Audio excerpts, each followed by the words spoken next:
ओम जय श्री विष्णु जय माता रानी। दोस्तों आपके अपने चैनल राधे श्याम में आपका बहुत बहुत स्वागत है। तो दोस्तों आज की वीडियो में आप सुनेंगे वैशाख महात्म्य अध्याय 25वां। तो हम भगवान श्री विष्णु का ध्यान करते हुए पाठ का प्रारंभ करते हैं। श्रुतदेव जी बोले, हे राजन, वैशाख मास की शुक्ल पक्ष की अंतिम 3 तिथियां त्रयोदशी, चतुर्थी और पूर्णमासी बहुत ही शुभ फल देने वाली है। तीनों तिथियां पुण्यकारिणी कहलाती हैं। जो प्राणी वैशाख मास में महीना भर तक स्नान न कर सके तो इन 3 दिनों तक स्नान करने से संपूर्ण देवता इकट्ठे होकर जीवों को पवित्र करते हैं। पूर्णमासी के दिन संपूर्ण तिथियां विष्णु भगवान के संग इकट्ठे होते हैं। चतुर्दशी के दिन यम सहित सब देवता उन्हें पवित्र करते हैं। कोई कैसा ही पापी क्यों न हो, चाहे ब्रह्मघाती या महापद्मी हो, वे सबको पवित्र कर देते हैं। प्राचीन समय में एकादशी को भगवान ने अमृत उत्पन्न किया था। द्वादशी के दिन देवताओं को अमृत पिलाया। चतुर्थी के दिन दैत्यों का नाश किया और पूर्णमासी के दिन देवताओं ने इनसे राज्य प्राप्त किया। इस कारण ये तीनों तिथियां अति शुभ, पुत्र पौत्रादि देने वाली तथा पाप का नाश करने वाली हैं। जो सारे वैशाख मास में स्नान नहीं कर सका, वह 3 तिथियों में स्नान करके पूर्ण फल प्राप्त कर सकता है। जो इन 3 दिनों में भी स्नान नहीं करते, वे चंडाल योनि को प्राप्त कर घोर नरक में गिरते हैं। जो इन दिनों गर्म पानी में स्नान करते हैं, वे 14 मनवंतर तक घोर नरक में वास करते हैं। जो अपने पितरों को और देवताओं के निमित्त दही और अन्न दान नहीं करते, वह प्रलय काल तक पिशाच योनि में पड़े रहते हैं। और जो नियम पूर्वक कर्तव्यों में लगे रहते हैं, वह विष्णु की सायुज्य मुक्ति को प्राप्त होते हैं। जो वैशाख के सारे महीने में नियम पूर्वक न रहकर इन 3 तिथियों में शास्त्र विहित कर्म करते हैं, वे पूर्ण फल पाकर विष्णु लोक को प्राप्त होते हैं। जो मनुष्य, देवता, पितर, गुरु और विष्णु भगवान के निमित्त स्नान दान आदि नहीं करते, वह इनको श्राप देते हैं। वे मनुष्य संतानहीन, आयुहीन और सुखहीन हो, ऐसा श्राप देकर वो अपने धाम को चले जाते हैं। यह तीनों दिन पुण्यकारी कहलाते हैं और यह समस्त पापों का नाश करने वाले तथा पुत्र पौत्रों को बढ़ाने वाले हैं। जो स्त्री पूर्णमासी को ब्राह्मणों को खीर और मालपुआ का भोजन कराती है, उसके कीर्तिमान पुत्र उत्पन्न होते हैं। जो इन 3 दिनों में गीता का पाठ करता है, उसको प्रतिदिन अश्वमेध यज्ञ का फल मिलता है। पूर्णमासी के दिन जो विष्णु सहस्त्र नाम के पाठ से एक एक नाम पर भगवान को दूध से स्नान कराए, तो उसके सब पाप नष्ट हो जाते हैं और वह विष्णु लोक को जाता है। जो उत्तम पदार्थों से भगवान की पूजा करे, तो उसके पुण्य कल्पांत तक भी क्षीण नहीं होते। जो वैशाख मास में स्नान नहीं करता है, न दान करता है, वह ब्रह्मघाती, पितृघाती तथा गुरु का नाश करने वाला होता है।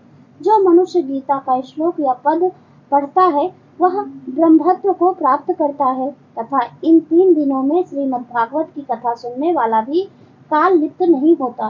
जैसे कमल के पत्ते पर जल नहीं ठहरता, प्रयागराज में स्नान से मोक्ष मिलता है, वैशाख में नियम पूर्वक स्नान करने से वैशाख की पूर्णमासी को स्नान करके सांड छोड़ते हैं, सब बंधनों से छूटकर अर्थ, काम और मोक्ष प्राप्त होता है। जो वैशाख मास को बिना स्नान दान में बिताता है, वह 100 जन्म तक कुत्ते की योनि में पड़कर विष्टा का कीड़ा बनता है।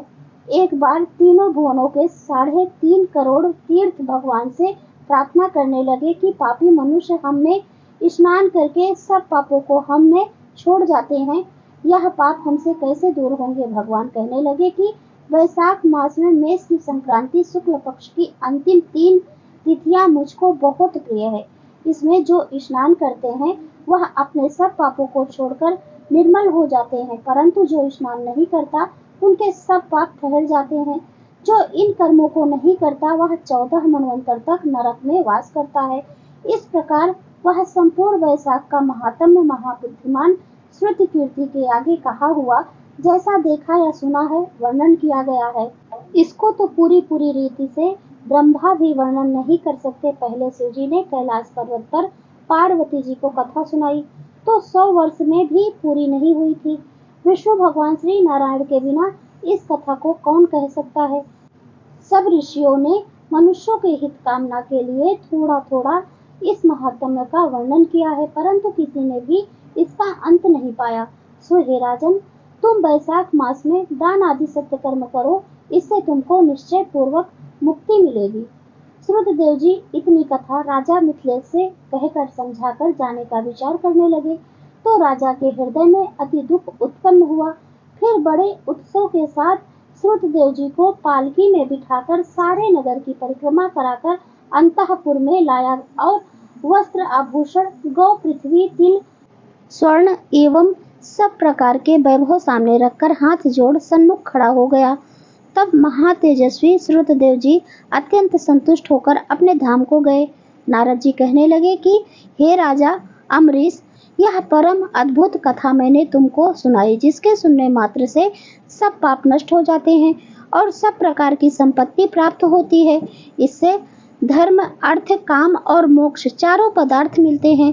तब नारद जी के ऐसे वचन सुनकर महायशस्वी अम्बरीश अत्यंत प्रसन्न हुए और नारद जी को प्रणाम कर विधिवत उनका पूजन किया। तब नारद जी वहां से प्रस्थान किया, क्योंकि वह श्रापवश एक जगह ठहर नहीं सकते। राजश्री अम्बरीश के कथनानुसार शुभ कर्मों को करते हुए परम ब्रह्मा में लीन हो गए। सूत जी कहने लगे, जो पापों का नाश करने वाली, पुण्य को बढ़ाने वाली इस परम अद्भुत कथा को पढ़ता अथवा सुनता है, वह परम गति को प्राप्त होता है। जिसके घर में केवल पुस्तक हो, उसकी मुक्ति हाथ में है। सुनने की तो बात ही क्या पूछना है, अर्थात उसकी मुक्ति अवश्य होती है। इति श्री स्कंद पुराणीय वैशाख महात्म्य में नारद और अम्बरीश के संवाद में फलश्रुति कथन नामक 25वां अध्याय संपूर्णम। तो दोस्तों, ये थी पूरे वैशाख मास की कथा। 25 अध्याय हमने आपको सुनाया है और ज्येष्ठ मास की कथा हम आपको सुनाएंगे जेठ के महीने में। और दोस्तों, आज से हमारा वैशाख महात्म्य संपूर्ण हुआ। और यदि आपको यह कथा अच्छी लगी हो तो वीडियो को लाइक करें, शेयर करें और चैनल को भी सब्सक्राइब जरूर करें, क्योंकि इसी तरह का धार्मिक कथा हम आपको सुनाते हैं और पूजा विधि भी बताते हैं।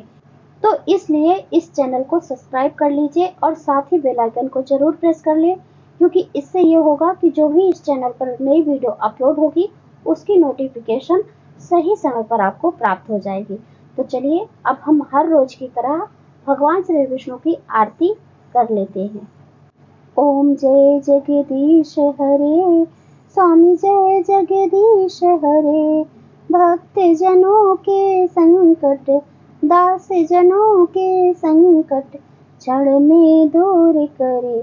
ओम जय जगदीश हरे, जो ध्यावे फल पावे, दुख बिन से मन का, स्वामी दुख बिन से मन का, सुख संपत्ति घर आवे, कष्ट मिटे तन का। ओम जय जगदीश हरे, मात पिता तुम मेरे, शरण गहूँ मैं किसकी, स्वामी शरण गहूँ मैं किसकी, तुम बिन और न दूजा, आस करूँ मैं जिसकी। ओम जय जगदीश हरे, तुम हो पूर्ण परमात्मा, तुम अंतर्यामी, पार ब्रह्म परमेश्वर, तुम सबके स्वामी। ओम जय जगदीश हरे, तुम करुणा के सागर, तुम पालन करता, मैं मूर्ख खल कामी, कृपा करो भरता। ओम जय जगदीश हरे, तुम हो एक अगोचर, सबके प्राणपति, किस विधि मिलूं दया मैं तुमको, मैं कुमति।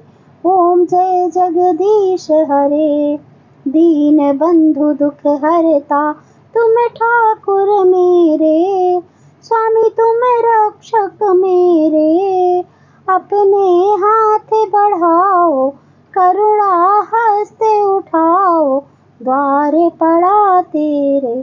ओम जय जगदीश हरे, विषय विकार मिटाओ, पाप हरो देवा, स्वामी कष्ट हरो देवा, श्रद्धा भक्ति बढ़ाओ, संतन की सेवा। ओम जय जगदीश हरे, ओम जय जगदीश हरे, स्वामी जय जगदीश हरे। तो एक बार प्रेम से बोलिए भगवान श्री विष्णु की जय, माता लक्ष्मी की जय, माता तुलसी की जय।